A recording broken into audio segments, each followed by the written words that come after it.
এদিকে নির্বাচনের ফল আনুষ্ঠানিকভাবে ঘোষণা করছে নির্বাচন কমিশন। সে বিষয়ে আরো বিস্তারিত জানাতে ইসি সচিবালয় থেকে যুক্ত হয়েছেন মিয়া আমিরুল।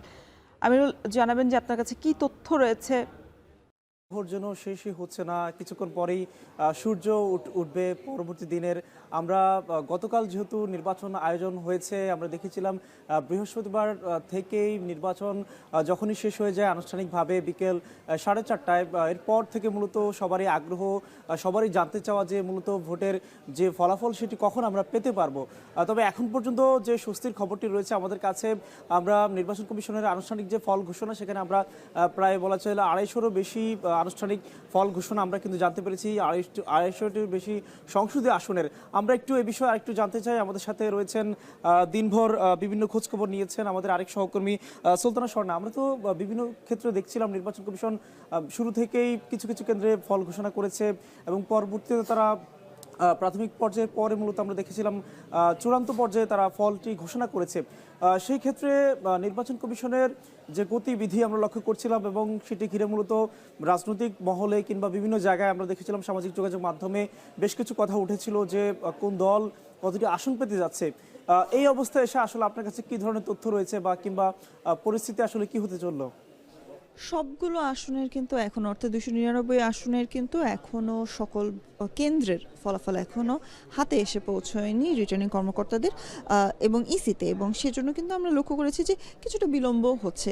তবে কিছু আসনের প্রায় আপনি বলছিলেন 200-র বেশি আসনের কিন্তু আমরা এর মধ্যে পেয়ে গেছি। সেক্ষেত্রে ঠাকুরগাঁও 1, 2, 3 আসন, আমি যদি কিছু উল্লেখযোগ্য আসনের কথা বলি, ঠাকুরগাঁও 1, 2, 3-এ মির্জা ফখরুল ইসলাম সহ বিএনপির প্রার্থীরা বেসরকারিভাবে বিজয়ী হয়েছেন এবং কিছুক্ষণ আগে সেটি নিশ্চিত করা হয়েছে ইসি থেকে। রাঙামাটিতে বেসরকারিভাবে এবং সরকারিভাবে বিজয়ী হয়েছেন ধানের শীষের দীপেন দেওয়ান। বিশেষ করে রাতের শেষের দিকে যে ফলাফলগুলো ঘোষণা হয়েছে, আমরা রাত 2টার পর থেকে মূলত আসন ভিত্তিক ফলাফল ঘোষণা করতে দেখেছি নির্বাচন কমিশনকে। বলা চলে প্রায় 4 ঘন্টা, এখন থেকে 4 ঘন্টা মূলত নির্বাচন কমিশন আসন ভিত্তিক ফলাফলগুলো তারা ঘোষণা করছিল। এই ক্ষেত্রে আমরা দেখেছিলাম যে জামায়াত জোট এবং সেই সাথে বিএনপি জোটের মধ্যে যে একটি ভোটের সমীকরণ, সেটি কিন্তু ক্ষণে ক্ষণে কিন্তু বিভিন্ন ধরনের মোড় নিয়েছে। আসলে ব্যাপারটি আপনি কিভাবে লক্ষ্য করেছেন, কিংবা এক্ষেত্রে জামায়াত যদি অভিযোগ করছিল, তারা দেখেছিলেন বিশেষ করে তারা রাতের শেষের দিকে মূলত তারা কিন্তু তাদের প্রতিনিধি দল তারা কিন্তু বারে বারে এসেছিলেন, অভিযোগ করছেন। সেক্ষেত্রে নির্বাচন কমিশনও কিন্তু তাদেরকে নানাভাবে আশ্বস্ত করার চেষ্টা করছেন। মূলত পরিস্থিতি কি হতে চললো এই মুহূর্তে এসে? ঢাকার বাহিরের আসনগুলোর কথা যদি বলি, ঢাকার বাহিরের আসনগুলোতে কিন্তু আমরা লক্ষ্য করছি বিএনপির একটি অগ্রাধিকার পেয়েছে অধিকাংশ জায়গায়। আমি কিশোরগঞ্জ কিংবা খুলনার কথা যদি বাদ দিই, এই কিছু অঞ্চল ছাড়া কিন্তু বিএনপি আমরা দেখেছি অধিকাংশ জায়গায় জিতেছে। সিলেটের কথাও যদি বলি, সিলেটের সকল আসন কিন্তু বিএনপি কিংবা স্বতন্ত্র প্রার্থীরা পেয়েছেন। তবে আমরা ঢাকার দিকে যদি তাকাই, ঢাকার আসনগুলোতে কিন্তু আমরা জামাতের আধিক্য দেখতে পেয়েছি এবং বিলম্বর কথা যেটি বলা হচ্ছে শুধুমাত্র কিন্তু ঢাকা 1, 2 এবং ঢাকা 20 যে আসন, এই 3টি আসনের চূড়ান্ত ফলাফল ইসির মাধ্যমে কিন্তু আমরা পেয়েছি। এছাড়া অন্য আসনগুলোর কিন্তু ফলাফল আমরা এখনো পাইনি এবং সেক্ষেত্রে কিন্তু জামায়াতের পক্ষ থেকে এবং 11 দলীয় জোটের পক্ষ থেকে বারংবারই কিন্তু অভিযোগ দেওয়া হচ্ছে যে কিছু ক্ষেত্রে হয়তোবা ইচ্ছে করে বিলম্ব করা হচ্ছে, কিংবা কয়েকটি আসনের কিন্তু এরই মধ্যে 11 দলীয় জোটের পক্ষ থেকে কিন্তু ইসি সচিবের কাছে এবং ইসি বরাবর কিন্তু পুনর্গণনার একটি প্রক্রিয়ার জন্য কিন্তু আবেদন করা হয়েছে। এই ক্ষেত্রে আপনার কাছে একটু অন্যভাবে জানতে চাই। সেই ক্ষেত্রে বলা হচ্ছিল যে বিলম্বে ফল দেওয়ার যে একটি ব্যাপার, আমরা তো নিশ্চয়ই জেনে থাকি নির্বাচন কমিশনের যেহেতু নিয়ম রয়েছে কেন্দ্রভিত্তিক প্রিজাইডিং অফিসারের মাধ্যমে সেটি সহকারী রিটার্নিং অফিসার এবং সেই সাথে রিটার্নিং অফিসার মূলত নির্বাচন কমিশনে তিনি সংবাদ কিংবা এই ফলাফলটা দিয়ে থাকেন।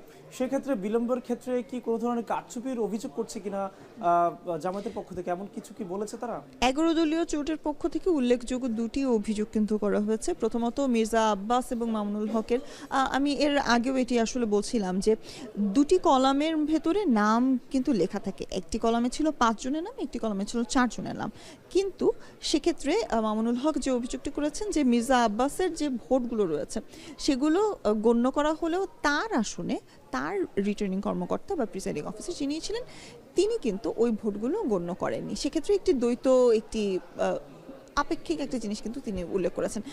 আরেকটি যদি বলি, এনসিপির পক্ষ থেকে কিন্তু অভিযোগ করা হয়েছে যে বিভিন্ন ক্ষেত্রে বিভিন্ন আসনে, বিশেষ করে পাটোয়ারির আসনের কথা যদি, মির্জা আব্বাস এবং পাটোয়ারির আসনের কথা যদি বলি, ঢাকা ৮-এ বিলম্ব করা হচ্ছিল যে কেন্দ্রগুলোতে এনসিপি বা জোট এগিয়ে রয়েছে সেই আসনগুলোতে কিন্তু এগিয়ে যাচ্ছে অনেকটা দেখে বিলম্ব করা হচ্ছিল এবং পরবর্তীতে মির্জা আব্বাসকে জিতিয়ে দেওয়া হয়েছে এমন অভিযোগ কিন্তু আপনি করেছে। বিলম্বের কথা বলছিলেন, আমরাও বিভিন্ন সংবাদ সম্মেলনের পাশাপাশি যখন আমরা এগুলো নিয়ে কথা বলছিলাম ঢাকার বিভিন্ন আসনের সমীকরণ নিয়ে, আপনি একটি কথা বলেছিলেন যে আপনি সম্ভবত ঢাকা ১৬ আসনের ভোটার ছিলেন, ভোট দিয়েছেন। সেই ক্ষেত্রে আমরা লক্ষ্য করছিলাম ঢাকা ১৬ আসনের ফলাফল কিন্তু এখন পর্যন্ত দেওয়া হয়নি। এই ক্ষেত্রে কি ধরনের শঙ্কা আপনি দেখেছেন? আসন নিয়ে যদি বলি, ঢাকা ১৬-তে কিন্তু আমি ভোট দিয়েছি একদম শেষ প্রহরে, অর্থাৎ আমি কিন্তু ৪টার কিছু আগে ভোট দিতে পেরেছি, যেহেতু আমি সারাদিন এখানে ছিলাম। কিন্তু আমি পুরোটি সময় কিন্তু, সকালবেলাও আমি একবার ভোট দিতে চেষ্টা করেছি সকাল ৮টার দিকে, তখনও কিন্তু আমি দেখেছি বিশাল লাইন। আবার আমি ৪টার সময় যখন গিয়েছি, ৪টার সময়ও কিন্তু আমি লাইন লক্ষ্য করতে পেরেছি। স্বতঃস্ফূর্তভাবে মানুষের কিন্তু আনাগোনা সেখানে ছিল। তবে বিলম্ব হওয়ার কারণ যদি আমি বলি, কিছু কেন্দ্র নিয়ে কিন্তু প্রশ্ন ছিল জামাত এবং বিএনপি দলেরই। একটি দল কিন্তু বলছিল যে বারংবারই কিন্তু অন্য দলকে জিতিয়ে দেওয়া হচ্ছে, আরেকটি দল কিন্তু কারচুপির অভিযোগ এনেছে। তো সেক্ষেত্রে যোগফল মিলিয়ে এই ঘোষণাটি আসতে কিন্তু অনেকটি সময় লেগেছে এবং ১২৮টি যে কেন্দ্র, তার মধ্যে কিন্তু ১২৭টি কেন্দ্রের আমরা ফলাফল পেয়েছি, এরই মধ্যে একটি কেন্দ্র কিন্তু বাতিল ঘোষণা করা হয়েছে। সেই ক্ষেত্রে নিশ্চয়ই আমরা সেটিও পাবো। এবং আরও একটি বিষয় জানতে চাই, সেটি হচ্ছে আমরা দেখেছিলাম যে নির্বাচন কমিশনের যে নিরপেক্ষতার জায়গা কিংবা নির্বাচন কমিশন গিয়ে যে প্রশ্নটি তৈরি হয় বিভিন্ন সময়, যেহেতু বিগত তিনটি নির্বাচন নিয়ে অনেক ধরনের প্রশ্ন রয়েছে, অনেক জল্পনা কল্পনা রয়েছে, নির্বাচন কমিশনকে ঘিরে একটি প্রশ্নবিদ্ধ জায়গায় রাখা হয়েছে। বর্তমান কমিশনের যে আজকের যে কার্যক্রম কিংবা আজকের যে নির্বাচন, সেটি আপনার দৃষ্টিতে কতটুকু নিরপেক্ষ মনে হয়েছে এবং কেন মনে হয়েছে আপনার কাছে মনে হচ্ছে? অবশ্যই গত দুটো নির্বাচনের কথাও যদি বলি, আমি 18 কিংবা 24 দুটো নির্বাচনেই আমি মাঠে ছিলাম। তো সেক্ষেত্রে যদি বলি, সেই দুটো নির্বাচনে 24-এর কথা যদি বিশেষ করে বলি, রাত 12টা 1টার মধ্যে কিন্তু পুরো ফলাফল ঘোষণা করা হয়ে গেছে, ইসি থেকে আমরা বেরিয়ে গেছি। কিন্তু এবার কিন্তু প্রথম থেকেই নির্বাচন কমিশনাররা বলছেন যে কিছুটা সময় লাগবে, যেহেতু আমরা স্বচ্ছ একটি নির্বাচন চাই এবং স্বতঃস্ফূর্তভাবে মানুষ এসেছেন, ভোট দিয়েছেন। এবং বারংবারই কিন্তু বলা হচ্ছে যে অনানুষ্ঠানিকভাবে কিন্তু বলা হয়েছে যে 60 থেকে 62% মাঝে কিন্তু রয়েছে ভোট কাস্টিংয়ের যে হিসেবটা। সেক্ষেত্রে এত সংখ্যক ভোট স্বচ্ছভাবে গণনা করা কিংবা পুনর্গণনা করে আবার তার সাথে গণভোট যেহেতু রয়েছে, সব মিলিয়ে কিন্তু সময় একটু বেশি লাগছে। তবে আমরা কিন্তু নির্বাচন কমিশনার যারা রয়েছেন তাদের মধ্যে কিন্তু একটি স্বতঃস্ফূর্ত, তাদের ভেতরেও আমরা দেখেছি একটি অবস্থা। এবং তার পাশাপাশি যারা অভিযোগ জানাতে আসছেন, অর্থাৎ 11 দলীয় জোট কিংবা বিএনপির পক্ষ থেকেও যারা আজ সারা দিন ব্যাপী ইসিতে অভিযোগ জানাতে এসেছেন, তাদের কাছে যখন আমরা প্রশ্ন ছুড়েছি যে নির্বাচনটা আসলে কতটা নিরপেক্ষ হয়েছে কিংবা নির্বাচন কমিশনের কোনো দিক থেকে কমতি ছিল কিনা আয়োজনে, এই ধরনের কিন্তু কোনো অভিযোগ কোনো প্রার্থীর পক্ষ থেকে আমরা দেশব্যাপী এখন পর্যন্ত আপনি পাইনি। গণভোটের কথা বলছিলেন, আমরা দেখেছি যে গণভোটে হায়ের পাশাপাশি না ভোটও পড়েছে। যদিও নিশ্চয়ই আপনি হয়তোবা চলতে ফিরতে কিংবা বিভিন্ন জায়গায় হয়তোবা লক্ষ্য করেছেন সবাই মূলত গণভোটের পক্ষে, হায়ের পক্ষে বেশিরভাগ ক্ষেত্রে আমরা প্রচার প্রচারণা দেখেছি, এরপরও না ভোট পড়েছে। কি মনে হচ্ছে আসলে কারা এই ভোটগুলো দিয়েছে না ভোটে?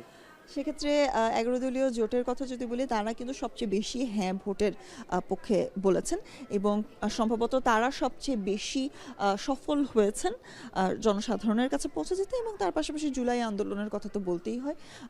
এবং আমরা কিন্তু লক্ষ্য করতে পারছি প্রায় 1.5 কোটির মতো মানুষ হ্যাঁ ভোটে ভোট দিয়েছেন, অর্থাৎ তারা জুলাই সনদের বাস্তবায়ন চান। তবে না ভোটের কথা যখন বলা হয়, সেক্ষেত্রে দুটি জিনিস আসলে, আমরা যেহেতু ঢাকার বাহিরেও, আমরা দুজনেই ঢাকার বাহিরে গিয়েছি এবং আমরা কিন্তু বারংবারই অভিযোগটি করেছিলাম যে জনসাধারণ এই জুলাই সনদটি কি হয়তোবা বোঝেন না, গণভোট নিয়ে হ্যাঁ কিংবা না এর প্রশ্নগুলো হয়তোবা সবাই বোঝেন না। সেক্ষেত্রে কিছু ক্ষেত্রে না ভোট এসেছে, আবার কিছু ক্ষেত্রে হয়তোবা তারা মনে করেছেন যে সকল প্রশ্নের সাথে তারা একমত নয়, তাই তারা না ভোট দিয়েছে। আপনার কাছে আরেকটি বিষয় জানতে চাই, যেহেতু আপনি সকাল থেকেই ভোটের খবরাখবর রাখছিলেন, আপনিও নিশ্চয়ই লক্ষ্য করেছেন নির্বাচন কমিশনের সিনিয়র সচিব তার নিয়মিত যে ব্রিফিং থাকে সেখানে তিনি আমাদেরকে দুটি ব্রিফিং করেছেন। একটি যেটি ছিল সেটি হচ্ছে দুপুর 12টা নাগাদ কতটুকু ভোট পড়েছে এবং সেই সাথে দুপুর 2টা নাগাদ কতটুকু ভোট পড়েছে। আমরা দুটার যে ব্রিফিংটি শুনছিলাম দেখছিলাম সেখানে দেখেছি যে প্রায় 48% ভোটের হার বলা হচ্ছিল, কিন্তু পরবর্তীতে সেটি আর নির্বাচন কমিশনের পক্ষ থেকে ব্রিফিংয়ের মাধ্যমে বলা হয়নি। যদিও এটা নিয়েও কিন্তু একটি প্রশ্ন তৈরি হয়েছে কেন বলা হয়নি, কিংবা বিভিন্ন ক্ষেত্রে অনেক মহলে কিন্তু আলোচনা সমালোচনা হচ্ছে যে সেটি 60 কিংবা 65% কিভাবে হয়েছে। এটি ঘিরে কিন্তু আমরা দেখেছিলাম অনেকে অসন্তোষ। সেই ক্ষেত্রে নির্বাচন কমিশনের বক্তব্য কি মূলত এই ক্ষেত্রে তারা বলছে?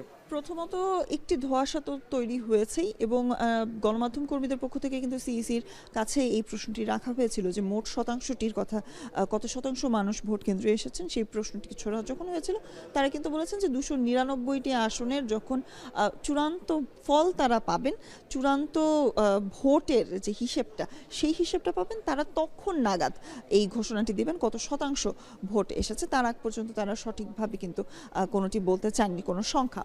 এবং একই সাথে আরেকটি বিষয় জানতে চাই, যেহেতু এবারে নির্বাচন কমিশন দায়িত্ব নেওয়ার পর মূলত তারা ভোটার তালিকা আইনে যে গতানুগতিক নিয়ম ছিল সেটিতে তারা পরিবর্তন এনে মূলত 3বারে তারা পরিবর্তন এনেছে, এবং সবশেষ আমরা দেখেছি ভোটের আগেও কিন্তু অনেককে ভোটার তালিকা যুক্ত করা হয়েছে। আজকে ভোটের মাঠে এই তরুণ ভোটারদের উপস্থিতি কিংবা তাদের অনুভূতি আসলে কিরকম ছিল? তারা নতুনভাবে যেহেতু যুক্ত হয়েছে, ভোট দিয়েছে এবার। স্বতঃস্ফূর্তভাবে কিন্তু আমরা সর্বত্রই দেখেছি তরুণদের বা প্রথমবার ভোট দিচ্ছি, এবং সামাজিক যোগাযোগ মাধ্যমগুলোতেও কিন্তু আমরা লক্ষ্য করেছি প্রথমবার ভোট দিয়েছি সেই হাতের ছবি কিংবা সেই উৎফুল্ল এবং প্রফুল্ল তাদের সেই ছবিগুলো, সেই স্ট্যাটাসগুলো কিন্তু আমাদের চোখে এসেছে, এবং আমাদের সহকর্মীদের মাধ্যমেও কিন্তু আমরা দেখানোর চেষ্টা করছিলাম দিনব্যাপী যে তরুণরা এসেছেন। সেক্ষেত্রে তরুণ এবং যারা হয়তোবা রাজনৈতিক যে দলগুলো এখন বর্তমানে মাঠে রয়েছে তাদের সমর্থক যারা আছেন তারাই কিন্তু এবার ভোট কেন্দ্রে গিয়েছেন। তবে একটি দলের যারা ভোটার তারা কিন্তু এবার স্বভাবতই। সেই সাথে আরেকটি বিষয় জানতে চাই, যেহেতু এবার পোস্টাল ব্যালটের মাধ্যমে বিদেশি এবং দেশীয় অবস্থানরত অনেকেই কিন্তু ভোট দিয়েছে, নিশ্চয়ই তাদের সাথেও কথা হয়েছে, কিংবা ভোটের যে সমীকরণ, ভোটের যে ফলাফল, এই ক্ষেত্রে তাদেরও প্রতিক্রিয়া ছিল সামাজিক যোগাযোগ মাধ্যম থেকে শুরু করে বেশ কিছু মাধ্যমে। তারা মূলত কি বলছে? যেহেতু আমরা দেখেছি অনেক কর্মকর্তা, সরকারি কর্মকর্তা, তারা যেটি বলছিল যে তারা জীবনে একবার প্রথমবারের মতো ভোট দিয়েছে, বিগত অনেকেই 30 বছরে সুযোগ পায়নি, বিভিন্ন কথা বলছিল। তাদের অনুভূতি মূলত কেমন দেখেছেন আপনি ভোটের মাঠে? আমি যদি ইসির কথা বলি, প্রায় 1.5 কোটির মতো মানুষ কিন্তু বিভিন্ন সরকারির যারা চাকরিজীবী রয়েছেন তারা, এবং তার পাশাপাশি যারা পোস্টাল ব্যালট অর্থাৎ প্রবাসী যারা, সব মিলে 1.5 কোটির মতো মানুষ কিন্তু এবার ভোট দিয়েছেন পোস্টাল ব্যালটে। তবে যে সকল ভোটের কাগজ এখন পর্যন্ত অর্থাৎ ব্যালট এখন পর্যন্ত ইসির কাছে এসে পৌঁছেছে, সেক্ষেত্রে কিন্তু আমরা দেখেছি যে প্রায় 70% মতো ভোট গ্রহণযোগ্য হয়েছে, 10% মতো ইসির কাছে এসে পৌঁছায়নি অর্থাৎ কমিশনে এসে পৌঁছায়নি সময়ের কারণে, এবং 10% ভোট কিন্তু বাতিল হিসেবে ঘোষণা করা হয়েছে বিভিন্ন নানাবিধ কারণে। সেক্ষেত্রে কিন্তু স্বতঃস্ফূর্ত একটি আমরা দেখেছি বিভিন্ন ক্ষেত্রে প্রবাসী যারা রয়েছেন তারা ছবি তুলে আপলোড করেছেন সামাজিক যোগাযোগ মাধ্যমে, তারা কিন্তু পরিবারের কাছে এসে বলেছেন, এবং আপনি যেটি আসলে জানতে চাচ্ছিলেন সরকারি চাকরিজীবী যারা, তারাও কিন্তু স্বতঃস্ফূর্তভাবে এই মাধ্যমটিকে স্বাগত জানিয়ে। এবং একই সাথে আমরা আরেকটি বিষয়ে যদি জানতে চাই, সেটি হচ্ছে আমরা দেখেছিলাম যে বিশেষ করে বড় দুই যে দল রয়েছে, দলের প্রধান এবং সেই সাথে প্রধান উপদেষ্টা, তিনিও কিন্তু আজকে ভোট দিয়েছেন। ভোট দেওয়ার পরবর্তী যে অনুভূতি ছিল, একেবারে আমরা দেখেছি জনমানুষের সাথে মিশে গিয়ে তিনি বলছিলেন যে ভোটকে ঈদের মতো উপভোগ্য হিসাবে তিনি বলছিলেন। এই উপভোগটা কি সব মহলে আপনি লক্ষ্য করেছেন কিনা? বিশেষ করে আমরা যারা সমাজে তুলনামূলকভাবে পিছিয়ে পড়া জনগোষ্ঠী থাকে, অনেকেরই আসলে এই যে গণতান্ত্রিক অগ্রায়ন কিংবা গণতান্ত্রিক কাঠামো সেটি নিয়ে খুব একটা চিন্তা ভাবনা থাকে না। তাদের যে অভিযোগ থাকে যে যারাই সরকারে আসে কিংবা যারাই ক্ষমতায় আসে তারা কিন্তু তাদেরকে নিয়ে কাজ করে না কোনো ধরনের। তাদের মধ্যে আজকের অনুভূতি কেমন লক্ষ্য করেছেন ভোটে, বিশেষ করে আপনার ভোট কেন্দ্রে? ভোট কেন্দ্রের কথা যদি বলি, তৃণমূলের মানুষও কিন্তু প্রচুর এসেছেন ভোট কেন্দ্রে, এবং যেহেতু দুদিন অর্থাৎ ভোটের আগের দিন বুধবারও যেহেতু ছুটি ছিল, সরকারি ছুটি ছিল, সেক্ষেত্রে কিন্তু আমরা দেখছি মঙ্গলবার বিকেল থেকেই প্রচুর মানুষ কিন্তু ঢাকা ছেড়ে গিয়েছেন, এবং ঢাকা কিন্তু ঈদের থেকেও অনেক বেশি ফাঁকা বর্তমানে, এবং তাদের যে ভোট দেওয়ার যে আকাঙ্ক্ষা, বিশেষ করে ছিন্নমূল্য মানুষের ক্ষেত্রে কথা যদি বলি, যাদের এনআইডি কার্ড রয়েছে অবশ্যই, এবং তার পাশাপাশি যারা গ্রামের ভোটার, তাদের কিন্তু আমরা বিভিন্ন ক্ষেত্রে দেখেছি বাসে করে ঝুঁকি নিয়ে কিংবা ট্রেনে করে ঝুঁকি নিয়ে যেতে। কিছু ক্ষেত্রে অনেকগুলো লঞ্চও কিন্তু আমরা দেখেছি, বিশেষ লঞ্চ ছাড়া হয়েছে এই দিনগুলো কেন্দ্র করে। এবং সেই সকল মানুষের সাথে আমরা যখন কথা বলেছি, তখন কিন্তু একটি জিনিস লক্ষ্য করা হয়েছে যে তারা ভোট দিতে চায়, এত বছর পর তারা হয়তো বা নিজের ভোটটি দিতে পারবে, সেই বার্তা যেমন ছিল, আবার অনেকে যারা যেতে পারেননি তাদেরও কিন্তু মন খারাপের বার্তা আমরা গণমাধ্যমে দেখেছি। এবং একই সাথে আপনি যেহেতু পাশাপাশি নির্বাচন কমিশনেও আসা যাওয়া হয়, নিশ্চয়ই লক্ষ্য করেছেন যে প্রধান নির্বাচন কমিশনার থেকে শুরু করে এই বর্তমান মেয়াদী যে নির্বাচন কমিশন রয়েছে, তাদের কাছে বিভিন্ন সময়ে গণমাধ্যম কর্মীদের পাশাপাশি বিভিন্ন ক্ষেত্রে রাজনৈতিক মহলেরও কিন্তু একটি প্রশ্ন থাকে যে নিরপেক্ষ নির্বাচন করার জন্য তাদের কতটুকু ভূমিকা রয়েছে, কিংবা তারা কতটুকু এটি উঠতে পারেন, কিংবা সেটি কতটুকু সম্ভব হয়। আজকের এই সময়ে এসে কি মনে হচ্ছে আসলে তারা কতটুকু পেরেছে? সিইসির কথা যদি বলি, সিইসির কথা দিয়ে আমি আসলে এটার উত্তর দিতে চাই। তিনি কিন্তু বলেছেন যে অতীতের থেকে এই নির্বাচন অতীতের কোনো নির্বাচনের সাথে তুলনা করার মতন নয়, কারণ এটি যথেষ্ট স্বচ্ছ হয়েছে। এবং ভোট গণনার ক্ষেত্রেও কিন্তু অনেক ক্ষেত্রে গণমাধ্যম কর্মীরা, আমরাও কিন্তু ক্যামেরা নিয়েও সেখানে যেতে পেরেছি। স্বচ্ছতা নির্মূলে কিন্তু, এবং পোলিং এজেন্টদের আমরা যেরকম আগে দেখেছি কেন্দ্র দখলের মতো ঘটনা, সে ধরনের ঘটনা কিন্তু এবার অতটা চোখে পড়েনি, কিংবা হামলা পাল্টা হামলা এই ধরনের কিছু কিন্তু তেমন আমাদের চোখে পড়েনি। এবং জনগণের যে স্বতঃস্ফূর্ত অংশগ্রহণ, সেটি দিয়েই কিন্তু তিনি বলেছেন যে কতটা স্বচ্ছ হয়েছে এবারের ভোট, সেটি প্রমাণ। নিশ্চয়ই আমরা এবার একটু ভিন্ন ধাঁচে একটু কথা বলতে চাই, যেহেতু বলা হচ্ছে সরকার তথা বিএনপি এগিয়ে রয়েছে ভোটের মাঠে। তারা হয়তোবা যদি সরকার গঠন করে থাকে, আমরা দেখেছিলাম যে ভোটের মাঠে নির্বাচনী ইশতেহারে প্রচার প্রচারণায় বিএনপি জামাত তারা কিন্তু বিভিন্ন ধরনের কথাবার্তা বলছিল, বিভিন্ন ধরনের প্রতিশ্রুতি দিচ্ছিল। এই যে প্রতিশ্রুতিগুলো রয়েছে, সেগুলো জনগণ হিসাবে আসলে তারা কতটুকু প্রত্যাশা রাখতে পারে, কিংবা সেটি কতটুকু প্রতিফলন হতে পারে জনগণের জন্য বিশেষ করে? সেটি আসলে সময়ই বলবে। তবে দুটি দলের ক্ষেত্রে যদি, দুটি জোটের ক্ষেত্রে যদি বলি, বিএনপির পক্ষ থেকে কিন্তু 31 দফার কথা বারংবারই বলা হয়েছে, এবং ফ্যামিলি কার্ডের কথা আমাদের বারংবার এসেছে, প্রবাসী কার্ডের কথা এসেছে, কৃষকদের জন্য কৃষি কার্ডের কথা এসেছে। এ ধরনের নানা প্রতিশ্রুতি কিন্তু ছিল। আবার জামাতের পক্ষ থেকেও কিন্তু আমরা এই ধরনের বিভিন্ন প্রতিশ্রুতি দেখেছি। তবে একটি ইস্যুতে কিন্তু তারা সকলেই কঠোর ছিল, যেটি হলো নারী নিরাপত্তা এবং নারীদের জন্য কর্মসংস্থান, কিংবা মোটা দাগে যদি বলি কর্মসংস্থান তৈরি ক্ষেত্রেও কিন্তু দুই পক্ষ থেকেই আমরা বারংবার শুনছি। এবং এনসিপির পক্ষ থেকে, এনসিপির যে ইশতেহার ছিল 12টি ইশতেহার, সেখানেও কিন্তু আমরা এইগুলোর গুরুত্ব দেখেছি। সেক্ষেত্রে কিন্তু বলা যায় যে জনগণের একটা আকাঙ্ক্ষা থাকবেই অবশ্যই তাদের প্রতি। হয়তোবা গত সরকার যেমন ছিল বা বিগত বছরগুলোতে যেমন ছিল, তেমন একটি সরকার ব্যবস্থা তারা দেখতে চান না, এটি কিন্তু স্পষ্ট এবার করা হয়েছে। তাই প্রত্যাশা যেহেতু জনগণের অনেক বেশি, দেখা যাক কতটুকু তারা জনগণের প্রত্যাশার কথা বলছিলেন। নিশ্চয়ই আপনি রাজধানী ঢাকার বাইরে গিয়েও কিন্তু আমরা দেখেছিলাম, নিশ্চয়ই আমরা খবর সংগ্রহ করছিলাম এবং জনমানুষের সাথে মিশে তাদের যে প্রত্যাশা সেটির কথা শুনছিলাম। বিশেষ করে মানুষ যেটি বলছে, মানুষের যে মৌলিক অধিকারগুলো রয়েছে কিংবা অবকাঠামোগত উন্নয়নগুলো রয়েছে, সেটি ঘিরে মানুষের কিন্তু প্রত্যাশা অন্যরকম মাত্রায় গিয়ে পৌঁছায়। নিশ্চয়ই সেই সংশ্লিষ্ট জায়গা থেকে সংশ্লিষ্ট জায়গার যে সংসদ সদস্য, তিনি এসে সংসদে সেই এলাকার প্রতিনিধিত্ব করবেন এবং সেই এলাকার সমস্যাগুলো নিয়ে কাজ করবেন। সেই ক্ষেত্রে আপনার দৃষ্টিতে কোন সমস্যাগুলো বেশি মনে হয়েছে, বিশেষ করে প্রত্যন্ত অঞ্চল কিংবা রাজধানী ঢাকা থেকে যেই এলাকাগুলো তুলনামূলকভাবে বেশি দূরত্বে রয়েছে সেই ক্ষেত্রে? প্রথমত যদি বলি, এই হ্যাঁ ভোট যখন জয়যুক্ত হবে, দ্বিকক্ষ বিশিষ্ট যে পার্লামেন্টের কথা বারংবারই বলা হচ্ছে, সেটি যদি করা হয়, তাহলে কিন্তু এই যে আমরা যে এমপিদের কথা বলি বা যারা জয়ী হয়েছেন প্রার্থীদের কথা বলি, তারা কিন্তু আরও অনেকটাই সহজভাবে জনগণের সাথে কিন্তু সংযুক্ত হতে পারবেন। কারণ আমরা বিগত বছরগুলোতে কিন্তু দেখেছি এমপি থাকেন ঢাকায়, কিন্তু তার প্রত্যন্ত অঞ্চলে হয়তোবা তিনি এমপি হয়ে এসেছেন, কিন্তু তিনি থাকছেন ঢাকায়, তার সপরিবারে তিনি থাকছেন ঢাকায়। সেক্ষেত্রে যোগাযোগ কিন্তু, কিংবা জনগণের যে চাহিদা, সেটি থেকে কিন্তু অনেক দূরে থাকে এমপিরা বা যারা প্রার্থী থাকেন, বিজয়ী প্রার্থীরা।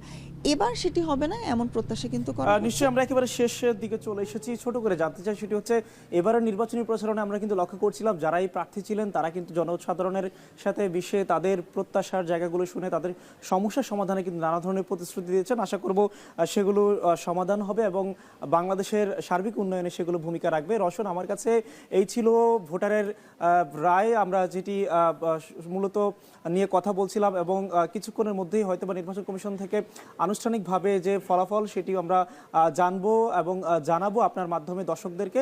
এই ছিল আমার কাছে এখনকার সবশেষ। নির্বাচনের ফলাফল ঘোষণার সবশেষ তথ্য এবং নির্বাচনের সার্বিক বিষয়গুলো তুলে ধরছিলেন আমাদের দুই সহকর্মী সুলতানা স্বর্ণা এবং মিয়া আমিরুল।